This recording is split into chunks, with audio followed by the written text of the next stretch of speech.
हाँ, क्या बोल सर रहे हैं? जो आपने वो उसमें वाइवा के क्वेश्चंस दे रखे हैं वो लिखने हैं अपनी फाइल में या नहीं लिखने हैं?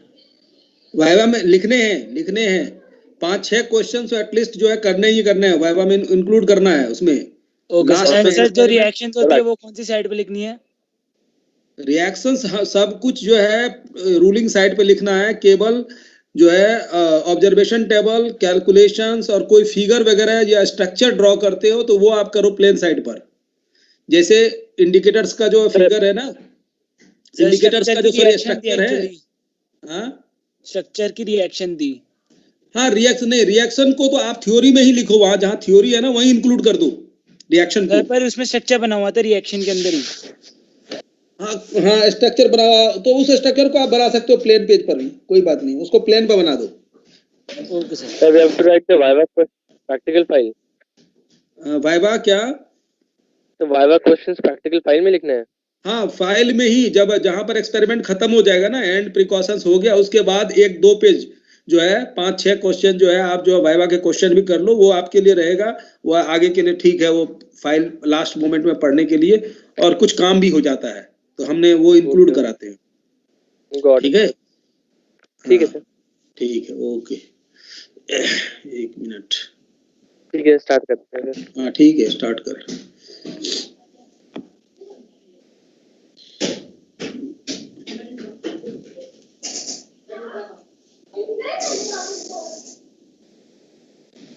सर एक बार बॉम्ब किलोमीटर की वर्किंग को फिर से एक्सप्लेन कर देना। ठीक है, चलो देखते हैं।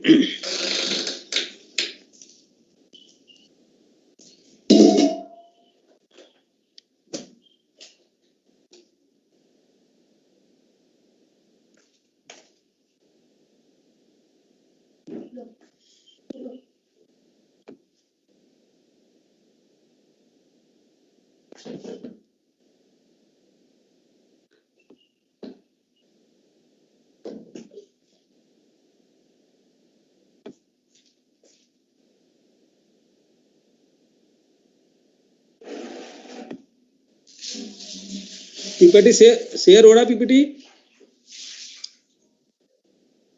यस सर, शेयर हो रहा है। Yes sir. ठीक है, ठीक है।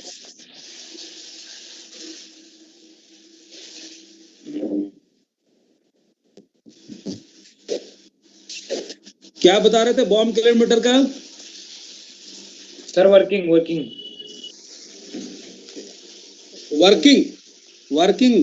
Yes sir. हाँ ठीक है, चलिए। बॉम्ब कैलोमीटर तो मैं फिगर में ही समझा दूं तुम्हें। फिगर जो है, देखो बॉम्ब कैलोमीटर में वर्किंग में ये है, एक तो आपको मैंने बता दिया कि इसके अंदर में ये जो है एक स्टील बॉम्ब होता है। ठीक है, स्टील बॉम्ब जो वो कंप्लीटली क्लोज सिस्टम है। ठीक है, ये स्टील का बना हुआ होता है, ये क्लोज सिस्टम है। इसमें 2 इलेक्ट्रोड्स जो है वो लगे हुए हैं। इलेक्ट्रोड्स को क्या नाम है, कनेक्टिविटी देने के लिए जो है इग्निशन वायर है, जो कि एक बैटरी से कनेक्टेड होता है। ठीक है, 6 वोल्ट बैटरी से कनेक्टेड होता है। जैसे ही आप ऑन करोगे तो ये जो है इसमें करंट फ्लो कराएगा। आपका जो इग्निशन जो है वो सॉलिड फ्यूल का होना है। ठीक है, तो इग्निशन के लिए हमारे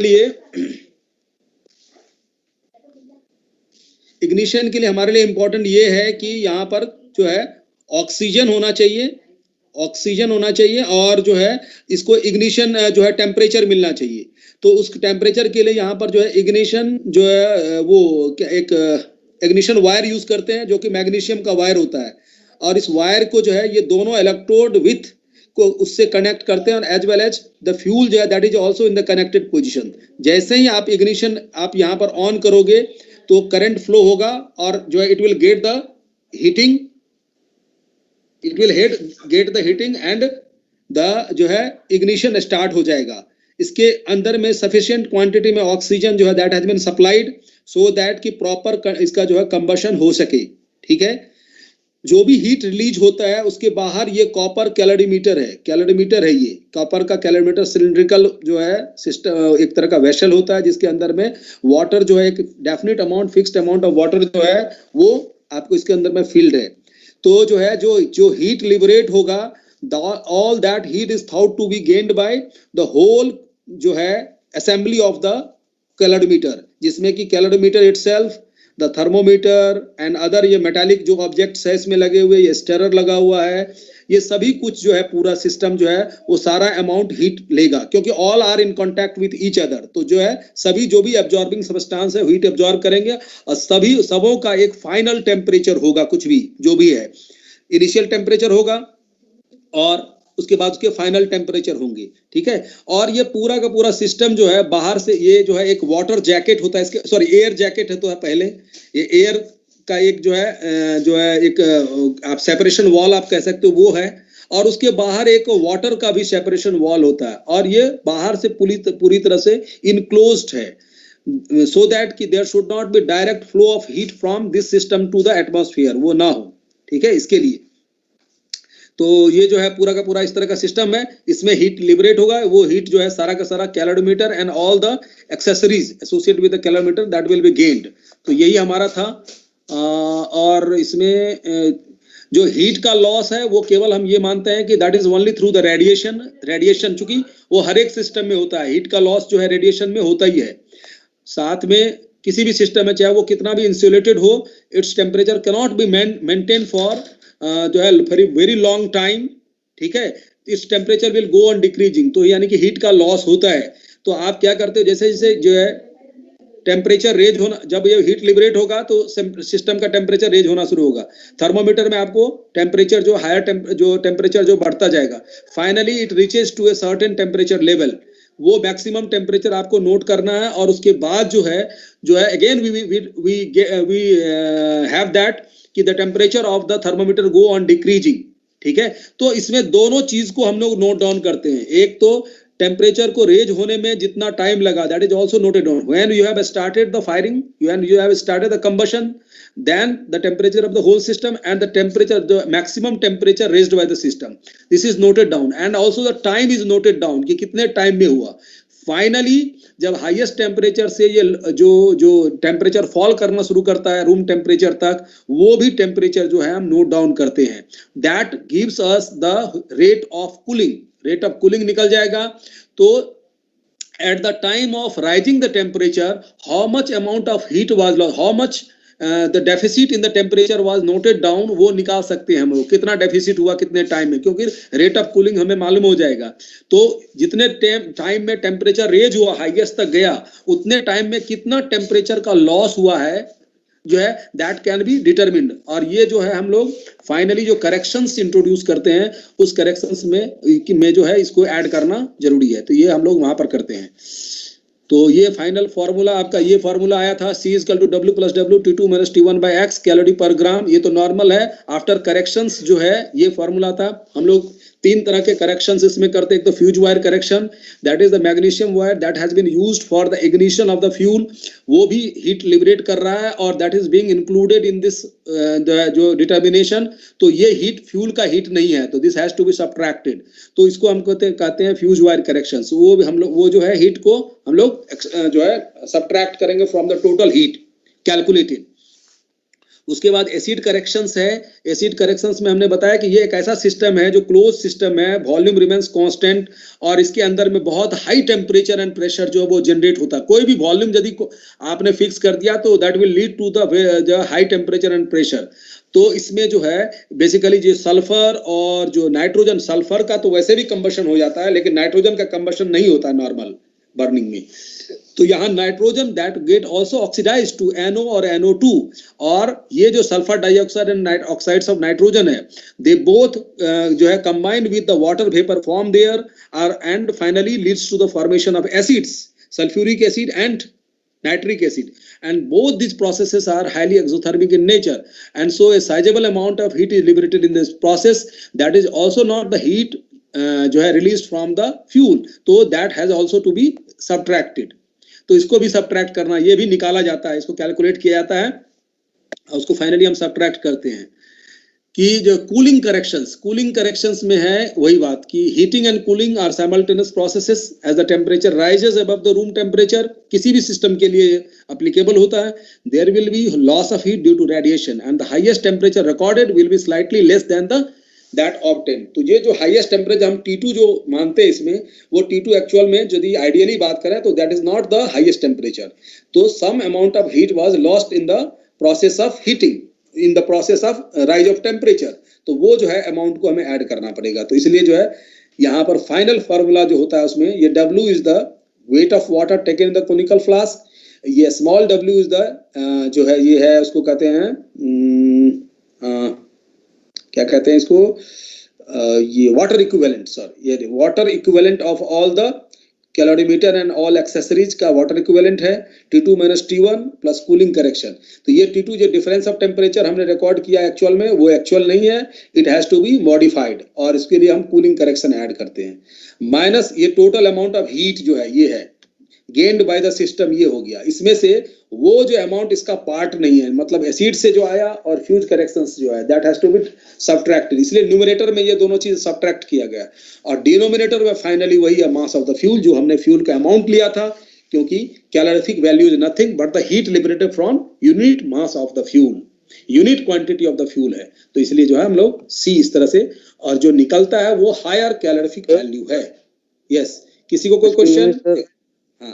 सर ये जो डिवाइड में मास ऑफ द फ्यूल है, ये सारी सबके डिवीजन में है या फिर सिर्फ एसिड प्लस ना सबकी डिवीजन में है। ये थोड़ा सा जो है ना, ये कंप्यूटर में ये लिखने में, वो लाइन देने में जो है प्रॉब्लम होती है, यहाँ पर लाइन वैसे ड्रॉ करना पड़ेगा। तो ये जो है ना, ये डिवाइडेड बाय है, पूरा ऊपर ये सारा टर्म है, ठीक है, ये पूरा ऊपर वाला टर्म ये है, और नीचे जो है डिवीजन डिनोमिनेटर में केवल मास ऑफ द फ्यूल है, ठीक है। Okay sir.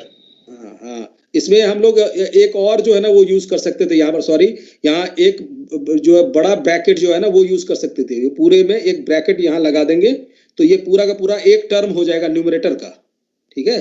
तो ये जो है, मैं सुधा आप कर लो, अपने कॉपी में नोट कर रहे हो तो इसमें एक ब्रैकेट लगा दो, ये बिग ब्रैकेट जो आता है पैरेंथेसिस, वो लगा दो यहाँ और यहाँ, तो ये पूरा का पूरा टर्म, एक टर्म आपको नजर आएगा न्यूमरेटर में, ठीक है। न्यूमरेटर में ये पूरा है, और ये डिनोमिनेटर में केवल मास ऑफ द फ्यूल है। चलिए ठीक है, ये हो गया आपको। हाँ, अब दूसरा सेकंड टॉपिक पे हम जाते हैं, जो है सेकंड जो हमारा एक्सपेरिमेंटल मेथड है calorific value of the fuel निकालने का। This actually process used particularly for the gaseous and volatile liquid fuels के लिए जो है उसकी कैलोरीफिक वैल्यू जो है, वो जो था first method bomb calorimeter method, that is applicable for the solid और नॉन वोलेटाइल लिक्विड्स के लिए वो मेथड यूज करते हैं। और यदि हमारा सब्सटेंस ऐसा है कि जो गैसेस है, बहुत सारे गैसेस सब्सटेंसेस है फ्यूल, और वोलेटाइल लिक्विड जो इजीली जो है जो वेपर फेज में जो है कन्वर्ट हो जाता है, ऐसे लिक्विड्स जो है उनके लिए हम दूसरा एक सिस्टम है जिसके द्वारा कि हम हायर कैलोरीफिक वैल्यू जो है हम निकालते हैं, इसको कहते हैं बॉयज गैस कैलोरीमीटर। ये जो यहाँ पर कैलोरीमीटर सिस्टम यूज किया गया बॉयज कैलोरीमीटर है। अब इसमें देखो फिगर में ये क्या चीज है, इसको थोड़ा सा समझो। यहाँ पर ये जो है एक इसका जो कंबसन चैम्बर होता है, ठीक है, ये उस तरह से ये कंबसन चैम्बर है, ये एक चिमनी के तरह होता है, चिमनी जैसे ऊपर की तरफ जो है ना आपको जो है वो कोनिकल होता है, कोन टाइप में, तो उसी तरह की ये चिमनी है, ठीक है। अब इसमें जो है दो लेयर ऑफ कॉपर कॉइल्स है, कॉपर का कॉइल मतलब जो ट्यूब्स, कॉपर का ट्यूब जो है उसका दो लेयर जो है कॉइल का लेयर है। एक जो है ये दिखा रहा अंदर में, ये इनर लेयर है ये कॉइल का, और ये बाहर जो ये पॉइंट्स दिखा रहे हैं ये outer layer of the coil है, ठीक है। मतलब क्या है कि ये पूरा का पूरा कॉइल ज्वाइंट होता है और उसमें दो लेयर्ड होते हैं, एक अपर लेयर एक कॉइल का, फिर वो नीचे तक जाता है वो कॉइल, मतलब वो कॉपर ट्यूबिंग, कॉपर जो है ट्यूबिंग, और नीचे से फिर एक नया लेयर जो है अंदर में फिर स्टार्ट होता है, ठीक है। तो ये पूरा का पूरा ये कॉइल, ये जो यही हमारा जो है यहाँ पर कैलोरीमीटर है। बेसिकली कैलोरीमीटर यहाँ पर यही है, कैलोरीमीटर का काम यही, कॉपर ट्यूब्स काम करेगा कैलोरीमीटर का, ठीक है। अब वो क्या होता है, ये बाहर से जो इसका जो आउटर लेयर है from the top, it is connected with the water, यहाँ पर की इनलेट वाटर है, यानी कि वाटर इधर से हम इसको फ्लो करा सकते हैं, इसमें वाटर फ्लो करेगा, यानी कि हमारा जो रेफरेंस सब्सटेंस होगा वो वाटर ही होगा। ये जी यही सबसे इजियर और जो है काफी रिलायबल है। तो वाटर का इनलेट यहाँ से होता है, ये वाटर जो है पहले outer layer of the coil जो है स्पाइरल कॉइल, जो है वो उसमें वाटर फ्लो होगा, वहां से वो नीचे तक जाता है, नीचे से फिर जो है वो इनर लेयर में जो है वो जो है फ्लो होता है, फिर ऊपर आने के बाद जो है यहाँ एक रबर ट्यूबिंग है ये लगा हुआ, रबर ट्यूब से जो है जितना वाटर फ्लो हुआ उस सबको जो है हम एक जो है रिजर्वायर ये कह सकते हैं, वाटर रिजर्वायर है जहां पर वाटर को हम कलेक्ट कर सकते हैं। ठीक है, हमारी जरूरत होती है एक सर्टेन टाइम इंटरवल में how much amount of the water जो has flown through this copper tubing, उसको कैलकुलेट करना, उसको डिटरमिन करना। तो उसको हम यहाँ से डिटरमिन करेंगे, वो सारा वाटर जो यहाँ से आया इससे फ्लो होकर जो है इसमें कलेक्ट हुआ, इसको हम डिटरमिन करेंगे। ठीक है, अब देखिए दूसरा क्या चीज इसमें है, यहाँ जो इनकमिंग वाटर है, इनलेट वाटर, उसका लिए एक थर्मामीटर लगा हुआ था, उसका टेम्परेचर मेजर करो। और यहाँ जो आउटगोइंग वाटर है, फाइनली जो इस चैम्बर से बाहर निकलने के बाद जो है जो वाटर जा रहा है उसके लिए जो है ये जो है उसके लिए भी यहाँ थर्मामीटर है, यानी फाइनली जो वाटर आउटगोइंग है उसकी टेम्परेचर कितना रेज हुआ इसमें पास होने के बाद जो है वो हम नोट डाउन करते हैं। अब फ्यूल को कैसे बर्न करते हैं, एक मिनट,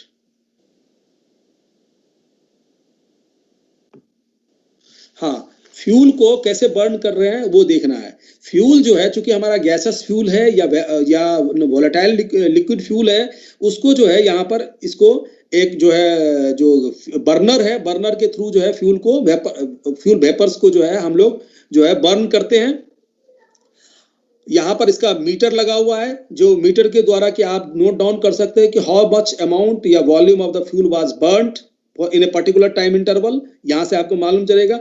और सारा का सारा हीट जो ये बर्निंग के बाद जो है that heat is thought to be concentrated here, इसके अंदर में जो हीट जा रहा है ये बाहर से सिस्टम जो पूरा इंसुलेटेड होता है, ये सिस्टम बाहर से इंसुलेटेड है, इंसुलेटेड सिस्टम है, एक जो है कंटेनर है, इसके अंदर में ये जो आपका एक जो है आपको ये कैलोरीमीटर है, ये कॉपर कॉइल कैलोरीमीटर है। ठीक है, अब हाँ, इसके साथ इंसुलेटेड जो ये चैम्बर है, यहाँ पर जितना यानी कि हीट जो भी बर्न होगा वो सारा का सारा हीट जो है यहाँ पर इसको मिलेगा।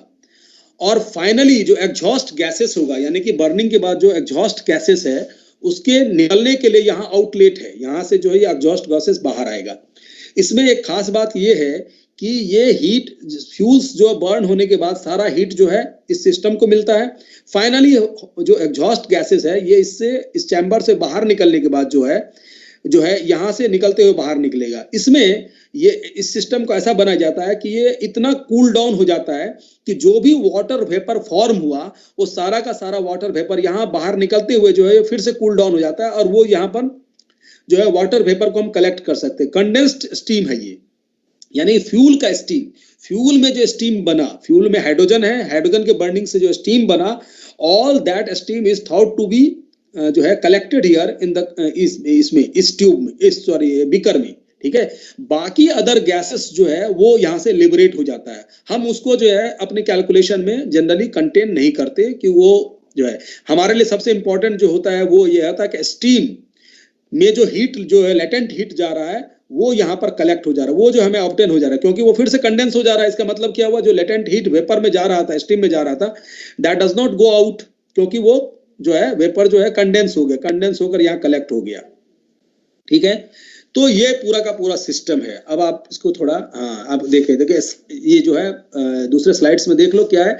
बॉयज गैस कैलोमीटर का स्केच है, एक गैस बर्नर है in which a non volume of gas at a non pressure is burnt at a uniform rate। एक यूनिफॉर्म रेट से जो है वो बर्नर का हमारा सिस्टम है जिससे हम निकाल सकते हैं, यूनिफॉर्म रेट पर गैस को बर्न कर सकते हैं एक सर्टेन प्रेशर, क्योंकि गैस जो सिलेंडर है जिसमें गैस है वो एक सर्टेन टेम्परेचर सॉरी उसकी वॉल्यूम और टेम्परेचर प्रेशर जो है वो कांस्टेंट है, तो एक सर्टेन रेट पर आप उसको जो है फ्लो करा सकते हो। Volume of the gas measured by the meter, meter से कितना गैस फ्लो हुआ वो हम मेजर कर सकते हैं, साथ में उसका प्रेशर जो है हमें जिस प्रेशर पर वो फ्लो हो रहा है दैट इज नोन।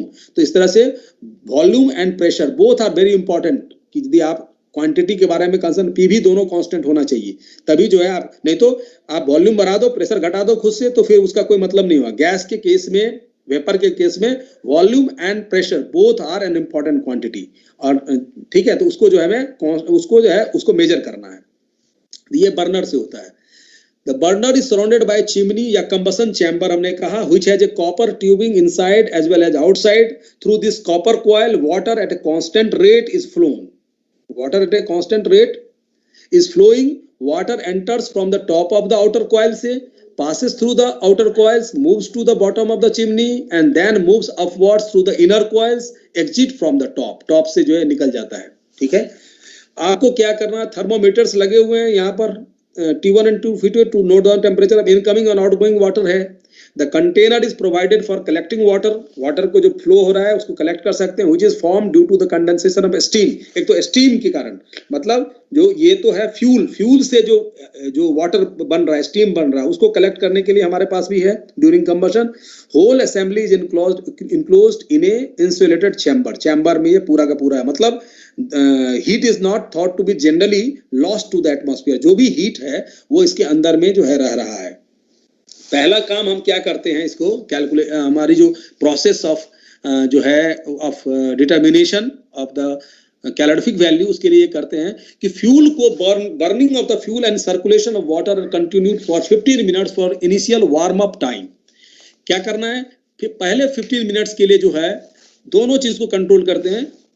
एक तो पहली बात वाटर का फ्लो रेट, सबसे पहले वाटर का फ्लो रेट जो है वो भी एकदम से जो है एकदम जो है एटमॉस्फेरिक प्रेशर पे होना चाहिए वाटर का फ्लो, यानी कि not any very high pressure पे, बहुत तेजी से नहीं करना है, एकदम एटमॉस्फेरिक प्रेशर पे, मतलब जो वाटर आ रहा है एक ही लेवल से, जिस लेवल से आ रहा है उसी लेवल से निकल रहा है, तो आप कह सकते हो कि वाटर का प्रेशर जो एटमॉस्फेरिक प्रेशर है, नॉट वेरी हाई प्रेशर लगेंगे तो फ्लो रेट तेज हो जाएगा। तो दोनों तरफ incoming water and outgoing water का जो लेवल जो है हम कांस्टेंट रखते हैं, तो ये एटमॉस्फेरिक प्रेशर पर वाटर जो है पूरे सिस्टम से फ्लो कर रहा है। चलिए ठीक है, और हाँ ठीक है, दूसरा बात है कि ये 15 मिनट्स में क्या हुआ कि 15 मिनट्स तक वार्म अप हमने किया, तो उससे क्या होगा, पूरा जो आपका ये कैलोरीमीटर का सिस्टम है वो जितना हीट एब्जॉर्ब करना था वो सिस्टम ने हीट एब्जॉर्ब कर लिया। ठीक है, अब वो सिस्टम जो है एक सर्टेन टेम्परेचर पर राइज कर जाएगा। आप हीटिंग का रेट भी कंट्रोल कर रखे हो, तो इसका मतलब है कि आगे उसका टेम्परेचर राइज नहीं होगा। ठीक है, तो अब यानी कि जो हम फ्यूल को बर्न कर रहे हैं वो टेम्परेचर कहां जा रहा है, वो हीट कहां जा रहा है, वो हीट जा रहा है फ्लोइंग वाटर को। ठीक है, तो आप ये देखोगे कि जो है जो हमने हीट किया वो पूरा का पूरा जो हीट किसको मिल रहा है, जो वाटर धीरे धीरे उसके साथ फ्लो कर रहा है उसको मिल रहा है। तो आपको जो आउटगोइंग वाटर है उसका भी टेम्परेचर देखोगे कि थोड़े टाइम के बाद जो होगा कांस्टेंट हो जाता है। ठीक है, इनकमिंग वाटर तो ठीक है कांस्टेंट हो गई, आउटगोइंग वाटर का जो थर्मोमीटर है that also shows the constant temperature. तो यदि ये कांस्टेंट हो गया तो ये क्या मतलब शो करता है, इसका मतलब ये शो करता है कि whatever amount of heat is generated by the burning of the fuel that is thought to be gained by the water flowing through the coil. जो हमारा कॉइल है, जो कॉपर कॉइल जिसे वाटर पास कर रहा है, ये पूरा का पूरा वाटर जो है वही उस हीट को ले रहा है, और इसलिए so the whole system is showing the same temperature. Otherwise नहीं तो हीट कहां जाता, हीट कहीं ना कहीं रेज करेगा टेम्परेचर को। तो यदि आपका जो फ्लोइंग वाटर है उसका टेम्परेचर कांस्टेंट हो गया तो आप ये मान सकते हो कि जितना हीट हम दे रहे हैं वो all is thought to be gained by the water that has flown through the copper calorimeter. तो अब हम क्या करते हैं, अब इसके बाद जो हम रीडिंग नोट करते हैं, एक सर्टेन टाइम सपोज टी हमने लेते हैं, उस टाइम में जो है कितना वाटर फ्लो किया वो जो है उसका वेट हम ले लेंगे, उसकी क्वांटिटी हम मेजर कर लेंगे, और टेम्परेचर जो दोनों सिस्टम ने, दोनों थर्मोमीटर ने शो किया that temperature will also be noted down. बस हो गया, इसको नोट किया, हमारा जो है कैलकुलेशन हो जाएगा। तो heat produced by burning of gases fuel is transferred to water in the copper coil and steam formed inside the chimney. और जो अंदर में स्टीम बनेगा during combustion gets condense to water which is collected, उसको हम collect करते हैं। The following readings are noted down. इसके बाद हमारा रीडिंग्स ये होगा, क्या होगा, volume of the gas burned at a given temperature, temperature पर कितना वॉल्यूम गैस जो है बर्न किया। ठीक है, हाँ temperature and the pressure in time T, किसी टाइम टी इंटरवल में कितना volume of the gas was burned, उसका जो है हम लोग वॉल्यूम, उसका वॉल्यूम कैलकुलेट करते हैं, साथ में प्रेशर मालूम है जिस प्रेशर पर वो सप्लाई हो रहा है। इन दोनों को हम एसटीपी पर कन्वर्ट करते हैं, क्योंकि हमारा रिजल्ट जो है यहाँ पर हम लोग चूंकि अलग अलग हमारा स्टैंडर्ड गैस के केस में स्टैंडर्ड कंडीशन जो है एसटीपी है, स्टैंडर्ड टेम्परेचर एंड प्रेशर। तो चाहे आपका सिस्टम का प्रेशर कुछ भी हो, वॉल्यूम कुछ भी हो, उसको एसटीपी पर कन्वर्ट कर लो। P1 V1 by T1 equal to P2 V2 by T2 से हम इसको एसटीपी पर कन्वर्ट कर लेंगे। तो एसटीपी पर ये हमारा वॉल्यूम स्टैंडर्ड कंडीशन में आ गया। ठीक है, अब weight of the water pass through the coil जो है in time T that is noted down, वो भी वेट हमने नोट कर लिया, कितना वाटर जो है रिजर्वायर में कलेक्ट हो रहा है, ठीक। Temperature of incoming and temperature of outgoing water, बस यही है। अब आ जाइए कैलकुलेशन पर। Let the volume of the gas burned at STP in a certain time, जो है v मीटर क्यूब है, ठीक है। वॉल्यूम जो हुआ है हमने एसटीपी पर निकाल दिया, v मीटर क्यूब है। Weight of the water pass through the coil जो है w है। वेट ऑफ वाटर कंडेंस जो है इसको मान लें हम एम के जी, ये सारा कुछ हमने स्टैंडर्ड यूनिट्स में जो यहाँ लिया, ये भी केजी है, एम के जी, ये जो हमने वेट लिया केजी में, यहाँ किलो कैलोरी पर केजी में, sorry kilo calorie metre cube में निकालेंगे हम लोग। Temperature of the incoming water T1 है, temperature of the outgoing water T2 है, rise in temperature, gross calorific value of the fuel, ये भी जो है ग्रॉस कैलोरीफिक वैल्यू निकलेगा। इसलिए निकलेगा क्योंकि आप पूरे प्रोसीजर को अच्छी तरह से समझो कि हम ये मान रहे हैं कि जो भी हीट जनरेट हो रहा है वो हीट पूरा का पूरा जो है वाटर फ्लोइंग थ्रू द जो कैलोरीमीटर है वो ले रहा है, साथ में हीट ऑफ द स्टीम, जो लेटेंट हीट जो है नॉर्मली निकल जाता, चूंकि स्टीम इज बीइंग कंडेंस्ड, इतना प्रोसेस उसमें है, इतना लेंदी उसको बनाते हैं कि वो स्टीम जो है कंडेंस कर जा रहा है और वो वाटर को हम कलेक्ट करके, इसका मतलब कि वो हीट भी जो है आपको फिर से सिस्टम को मिल जा रहा है। दैट मीन्स आप जो है ये आपको जो निकल रहा है ये ग्रॉस कैलोरीफिक वैल्यू है, ठीक है। तो heat absorb by the circulating water क्या हो जाएगा, W T2 - T1 into specific heat of water, वो तो 1 होता है इसलिए हमने उसको लिखा नहीं, ठीक है। किसी भी यूनिट में कैलोरी पर ग्राम ले लो या किलो कैलोरी पर केजी ले लो, तो हीट जो है एब्जॉर्ब जो है वो क्या होगा, ये 1 है, तो जो है आपको ये सेम रह गया, W T2 - T1 जो है सेम रह गया। Heat produced by the combustion of fuel कितना है, यहाँ पर हम वॉल्यूम ऑफ द फ्यूल लेंगे इनटू इसका कैलोरीफिक वैल्यू, हम चूंकि वॉल्यूम वाइज जो है कैलोरीफिक वैल्यू निकालेंगे। हीट लॉस्ट, यही है किसी भी कैलोरीमीटर का principle, heat lost is equal to heat gained, तो ये Vc is equal to W T2 - T1 हो गया, ठीक है। यहां से C निकालो, फॉर्मूला हमारा बन गया W T2 - T1 by C, ये by V W T2 - T1, ये पूरा का पूरा न्यूमरेटर है भाई, और बाय V से जो है आप डिवाइड करना, ये किलो कैलोरी पर मीटर क्यूब में जो है gross calorific value of the fuel जो है वी हैव फाउंड, ठीक है। ये हमारा फार्मूला हो गया, ठीक है। इसमें बॉयज गैस कैलोरीमीटर के द्वारा जो है कैलकुलेशन करते हैं। तो अब एक चीज खास इसमें ये और अच्छी बात है, यहाँ पर हमें फ्यूल का जो है हमें हाइड्रोजन जो परसेंटेज वगैरह जानने की जरूरत नहीं है, वहां सब जो है हमने पीछे बताया था कि भाई हाइड्रोजन का परसेंटेज मालूम हो तो आप जो है निकाल सकते हैं नेट कैलोरीफिक वैल्यू। यहाँ डायरेक्टली इस एक्सपेरिमेंट में हम नेट कैलोरीफिक वैल्यू निकाल रहे हैं, क्योंकि वाटर जो फ्यूल से बना है वो हमने मेजर कर लिया, ये है M per unit volume of the fuel burned, ये हमने V वॉल्यूम लिया, तो V वॉल्यूम में कितना स्टीम बना है फ्यूल से, वो M ग्राम है, तो M बाय V जो होगा ये weight of water condense per metre cube of the gas है। तो ये वाटर हमें निकल गया, तो इसलिए जो है इससे हम लेटेंट हीट से डायरेक्टली जो है इसका मेजर कर सकते हैं। लेटेंट हीट ऑफ स्टीम जो है वो कितना हो गया, M × 587 किलो कैलोरी जो है हो गया लेटेंट हीट, ठीक है। तो ये हमने निकाल लिया। अब नेट कैलोरीफिक वैल्यू डायरेक्टली हमारा निकल जाएगा, जो हायर कैलोरीफिक वैल्यू या ग्रॉस कैलोरीफिक वैल्यू इसको लिखते हैं GCV minus M/V, mass of the water, ये हमें मिल चुका, mass of the water condensed, और इनटू 587 हमने कर दिया, तो ये किलो कैलोरी पर मीटर क्यूब में जो है ये आपका आ गया नेट कैलोरीफिक वैल्यू LCV। तो इस तरह से हम LCV जो है निकाल पाते हैं। किसी को कोई क्वेश्चन है, कोई difficulty, anyone can ask, otherwise I will proceed to the next process। हाँ जी बताओ, किसी को प्रोसेस में कोई डिफिकल्टी है? Anyone is feeling any difficulty in understanding the process what I have described? Yes, कोई बताओ। हेलो। No sir. अच्छा, इसकी किसी की आवाज जो है वो कट रही है। हाँ, किसी को और, एनीवन मोर, किसी को और, किसी को डिफिकल्टी? तो बड़ा ही सिंपल सा फॉर्मूला हमारा निकला, W T2 - T1 bye V। इसमें कोई करेक्शंस किसी चीज की जो है बहुत ही जो है इजी फॉर्मूला हमारे लिए बन गया। और नेट कैलोरीफिक वैल्यू भी, इस मेथड का एक और स्पेशलिटी यहाँ कि हम नेट कैलोरीफिक वैल्यू के लिए परसेंटेज ऑफ हाइड्रोजन जानने की जरूरत नहीं है, क्योंकि हम फ्यूल्स डायरेक्टली जो है उससे हमें स्टीम जो बना है कंबसन प्रोसेस में वो मिल रहा है, तो इसलिए जो है हमने उसको सब्ट्रैक्ट करके नेट कैलोरीफिक वैल्यू जो है वी कैन कैलकुलेट। चलिए, इसमें एक दूसरा प्रोसेस और है, वो भी आपको हम डिस्क्राइब कर देंगे, हो जाएगा। तीसरा जो है प्रोसेस जो है हमारा कैलोरीफिक वैल्यू निकालने का, वो है थ्योरेटिकल प्रोसेस बोलते हैं, थ्योरेटिकल मेथड है, इसको कहते हैं ड्यूलांग्स प्रोसेस भी कहते हैं। तो इस प्रोसेस में देखो क्या होता है, क्या थ्योरेटिकली क्या चीज है, जो प्रिंसिपल है ये कि हमें जो है HCV ग्रॉस कैलोरीफिक वैल्यू निकालना है। तो हमें यदि ये पता है कि फ्यूल के अंदर में जो कंबस्टेबल सबस्टेंस है वो क्या है, कार्बन, हाइड्रोजन, सल्फर, नाइट्रोजन नहीं होता है, ऑक्सीजन यदि है तो हमने पहले बता दिया कि अच्छा अभी आप बताएंगे, सॉरी, यदि कोई ऑक्सीजन है उसमें प्रेजेंट है, ऑक्सीजन होता है, ऑक्सीजन ऑक्साइड के फॉर्म में भी, तो ऑक्सीजन वो जो हाइड्रोजन के साथ कंबाइंड होता है। यदि ऑक्सीजन है कुछ भी तो वो हाइड्रोजन के साथ कंबाइंड रहेगा, यानी कि वो H2O के फॉर्म में रहेगा, ठीक है, उसके अंदर में, फ्यूल के अंदर में। और H2O जो है यानी कि खुद वो इंट्रिंसिक वाटर बोलते हैं, मतलब फ्यूल के अंदर में इंट्रिंसिक वाटर जो है ना, जैसे क्रिस्टल्स में जो वाटर होता है ऐसे, तो वो वाटर है।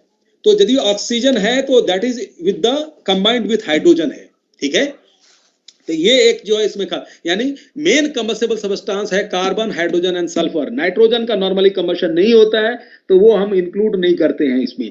तो यदि इन तीनों चीजों का जो कैलोरीफिक वैल्यू हमें पहले से पता है ये एलिमेंट्स का, तो और किसी फ्यूल में उसके कितनी क्वांटिटी है ये मालूम हो जाए तो हम इससे जो है डायरेक्टली थ्योरेटिकली जो है निकाल सकते हैं what is the calorific value of the fuel, ठीक है। चलिए तो हम लोग इसको निकाल रहे हैं simple, the percentage of carbon, hydrogen, oxygen and sulphur. ये मान लेते हैं कि फ्यूल के अंदर में जो फ्यूल हम ले रहे हैं वहां पर कार्बन का परसेंट C है, H है, O है, S है रिस्पेक्टिवली, ये है। और हमें ये डाटा जो है ये टेक्स्ट ये जो ऑलरेडी कैलकुलेटेड होता है, मतलब ये है ऑलरेडी नोन कि कार्बन की कैलोरीफिक वैल्यू जो है 8080 किलो कैलोरी पर केजी में होता है, हाइड्रोजन का जो है 34,500 किलो कैलोरी पर केजी और सल्फर का 2,240 किलो कैलोरी पर केजी जो है ये थ्योरेटिकल वैल्यू है। अब बहुत सिंपल है, हम इसको कैलकुलेट कर सकते हैं इजीली। देखो कार्बन का C% है तो unit quantity of the fuel में कार्बन की क्वांटिटी कितनी हो जाएगी, C% है मतलब C/100, कार्बन की क्वांटिटी कितनी हो जाएगी, हमें unit calorific value is always calculated in unit जो है क्वांटिटी ऑफ द फ्यूल। तो यूनिट क्वांटिटी में कार्बन का कंटेंट कितना हो जाएगा, C/100, तो C/100, हाइड्रोजन का कंटेंट कितना होगा, H/100, सल्फर कितना हो जाएगा, S/100, ऑक्सीजन कितना हो जाएगा, O/100। तो this is the quantity of different elements present. Now हमारा फॉर्मूला देखिए क्या है, फॉर्मूला है ब्रैकेट में है 8080 इंटू C, जो इसकी तो मास इंटू कैलोरीफिक वैल्यू कर देंगे तो इसके कारण जो फ्यूल जो हीट लिबरेट हुआ वो निकल गया। इसकी कैलोरीफिक वैल्यू कार्बन की है, उसके मास से मल्टीप्लाई कर दो। देखो C/100 है तो सब में 100 है, 100 को हमने बाहर निकाल लिया, ठीक है। तो 808 into C, this is the percentage, 3400 500 into this, ये इस टर्म को आपको एक्सप्लेन करेंगे हम। इसमें H-O/8 है, यानी ऑक्सीजन वाला जो माइनस हुआ है तो वो आपको बताएंगे अभी। ये आ जाओ 2240 इंटू S, ये सल्फर की क्वांटिटी और उससे हीट जितना लिबरेट होगा वो निकल गया। ये किलो कैलोरी पर केजी में हो गया, सारा वैल्यूज है उसी में गिवन, ठीक है। तो ये आ गया। अब दूसरा वाला टर्म जो है उसको समझा दें आपको। क्या होता है कि फ्यूल में जो oxygen present in the fuel है, it combines with hydrogen to form H2। ये पहले से H2O के फॉर्म में ही रहता है। अब इसमें क्या होगा, यानी अच्छा ऑक्सीजन का तो कैलोरीफिक वैल्यू कुछ होता नहीं है, ऑक्सीजन हेल्प्स इन कंबशन, ठीक है, उसका कैलोरीफिक वैल्यू कुछ नहीं होता, उसकी नहीं लेते हम। तो हमारे लिए इंपॉर्टेंट है हाइड्रोजन, लेकिन इसके साथ एक और प्रॉब्लम ये हुआ कि जितना ऑक्सीजन है वो उसको कंबाइन कर लिया तो वो तो वाटर है, तो कंबशन के बाद भी हाइड्रोजन जो है वाटर बनाता है, ये ऑलरेडी वाटर है। इसका मतलब ये वाटर जो है कंबशन में अवेलेबल नहीं होगा, ये तो वाटर वेपर केवल जनरेट करेगा, स्टीम जनरेट करेगा, ये स्टीम में जनरेट में जो इंक्लूड हो जाएगा। तो ये वाटर हमारे लिए, यानी कि एक बात इंपॉर्टेंट हो गया कि हाइड्रोजन का वो पार्ट जो ऑक्सीजन के साथ कंबाइंड है that will not be available for combustion, और वो कोई हीट हमें नहीं देगा, इसलिए उसको माइनस करते हैं। Hydrogen in the combined form is not available for combustion. अब इसको कहते हैं फिक्स्ड हाइड्रोजन, इसको कहते हैं वो हाइड्रोजन जो ऑक्सीजन के साथ है मिला हुआ, वो फिक्स्ड हाइड्रोजन है, तो उसको माइनस करना है। तो amount of hydrogen available for combustion is equal to total amount of hydrogen, जो कि परसेंटेज से हमें मालूम हो जाता है फ्यूल में, उसमें से हाइड्रोजन कंबाइंड विथ ऑक्सीजन जो उसको बाहर निकाल देना है। अब ये कैसे निकालेंगे, सिंपल से आपको पता है कि हाइड्रोजन और वाटर का कॉम्बिनेशन इस तरह से होता है, H2 + ½ O2 equal to H2O, ये इक्वेशन है। तो इसका मतलब क्या हुआ कि यदि ऑक्सीजन को देखो तो यह कितना, O2 माना 32 ग्राम, स्टोइकियोमेट्री से देखोगे उसका हाफ कर दो यानी 16 ग्राम, 16 ग्राम of oxygen combines with 2 gram of H2। तो इसलिए 1 ग्राम ऑफ H2 से कितना करेगा? 8 gram. 8 gram of oxygen will combine with 1 gram of H। ठीक है, तो यहाँ लिखते हैं हम 8 parts by weight of oxygen combined with 1 part by weight of hydrogen to form water. That means यदि एक पार्ट यानी कि ऑक्सीजन पर डिपेंड करेगा कि कितना जो है फिक्स्ड हाइड्रोजन है, तो 1 part of oxygen will combine with 1/8, O part of oxygen will combine with O/8। ठीक है, तो this is the amount of hydrogen that is combined. O percentage यदि O है ऑक्सीजन, तो O/8 हाइड्रोजन को combined रखेगा। और इसीलिए आपका फॉर्मूला जो हुआ ये हुआ कि हाइड्रोजन का क्वांटिटी माइनस O/8, इसको माइनस कर दिया, ये फिक्स्ड हाइड्रोजन है उसको माइनस कर दिया, तो ये फ्री हाइड्रोजन आ गया जो कि कंबशन में भाग लेगा। इसीलिए इस फॉर्मूला में H माइनस O/8 आया।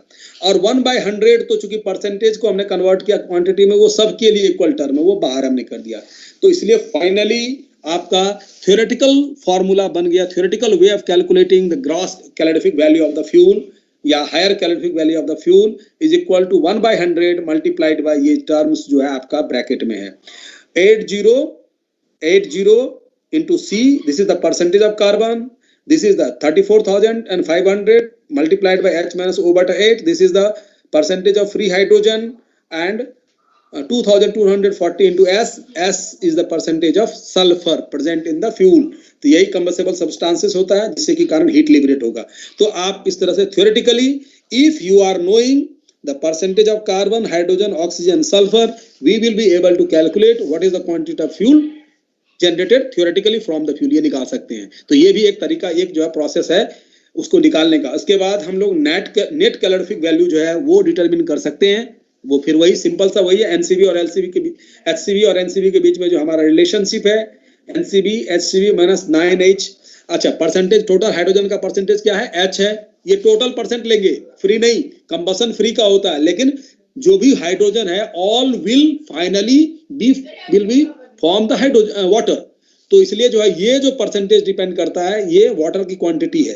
तो H% हाइड्रोजन है इसलिए 9H/100 वाटर बनेगा। ये हमने पहले आपको एक्सप्लेन कर दिया है। तो ये अमाउंट ऑफ स्टीम फॉर्म्ड है और इसको लेटेंट हीट से मल्टीप्लाई कर दिया, माइनस कर दिया, तो ये फाइनली फार्मूला हो गया जहां से कि एनसीबी और एचसीबी तो आपको एक्सपेरिमेंट उससे निकल गया थ्योरेटिकली, और बाद में फिर आपको एनसीबी आप उससे निकाल सकते हो, मतलब नेट कैलोरीफिक वैल्यू और lower calorific value that can be obtain. तो ये पूरा का पूरा जो है हमारा है जो है ये दो प्रोसेस हमने एक्सप्लेन कर दिया, गैस कैलोरीमीटर और theoretical Dulong's process, both have been calculated. आप लोग थोड़ा बहुत नोट डाउन भी करते रहो, ठीक है?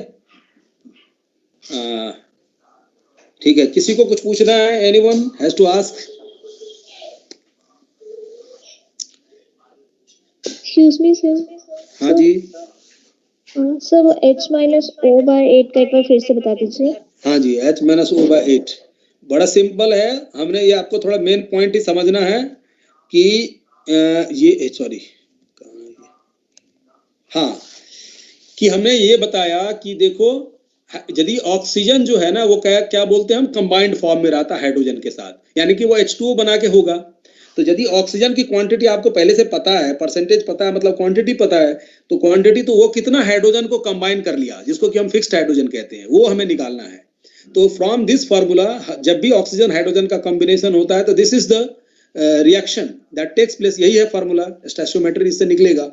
तो हम यहाँ देखते हैं कि 2 gram hydrogen, 2 gram hydrogen combines with 16 ग्राम, ये हुआ 16 ग्राम ऑफ ऑक्सीजन से कंबाइन करता है। हमें इन दोनों के बारे में सोचना है, इसके बारे में नहीं सोचना है। ये जो 2 grams of hydrogen combines with 16 gram of oxygen, यानी कि 8 gram of oxygen combines with 1 gram of hydrogen. हमें देखना है कि भाई ऑक्सीजन जो है वो कितने हाइड्रोजन के साथ कंबाइंड है।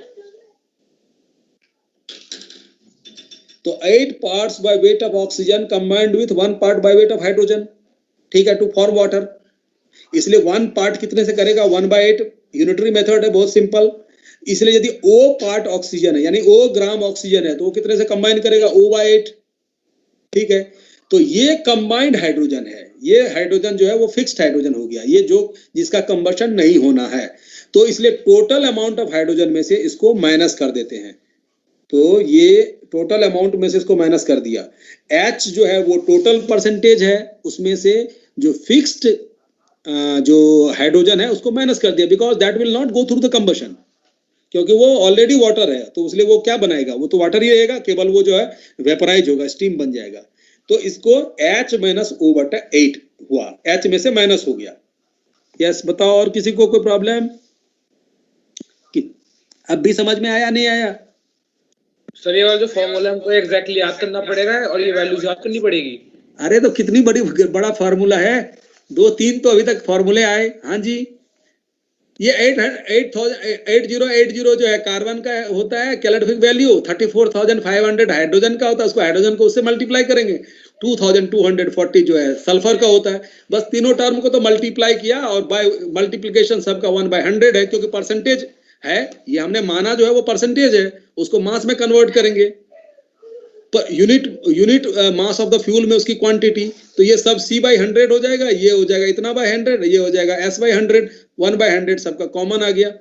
यस, और ये किलो कैलोरी पर केजी में जो है आपका यूनिट आ गया। तो बहुत ज्यादा नहीं है, बहुत फार्मूले आपको याद रखने पड़ेंगे, और सबसे बड़ी बात होता है समझने की, they are not very much difficult. यदि हम थोड़ा समझे, दिमाग में बिठाएं, तो it becomes very easier to remember all this things. चलिए और बताइए, किसी को कोई प्रॉब्लम?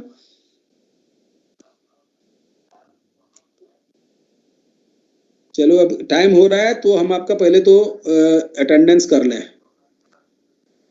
71 बच्चे हैं, कुछ बच्चे कम है भाई, कुछ स्टूडेंट कम है। शुरू में कितना था बच्चा? 72 73 है ना तुम लोग? टोटल कितने हो? 74 के आसपास थे शायद। 74 के, शुरू में 74 था ना? मुझे लगता है कुछ बच्चे अभी नहीं दिया। 36 जो भी नहीं होगा उसकी अटेंडेंस भाई मिस हो गई भले। यदि तुमने क्लास, एक तो पहली बात आपको क्लास में पूरा रहना है, ये नहीं है कि नहीं रहना है, वो आप जब आओ निकल जाओ, ऐसे ये नहीं करना, क्लास में रहना है। और यदि नहीं अभी है, कम से कम लास्ट मोमेंट में, तो they have lost their attendance, उनकी अटेंडेंस में काउंट नहीं होगी। यहाँ पर हमें 71 स्टूडेंट्स ही नजर आ रहा है, ठीक है।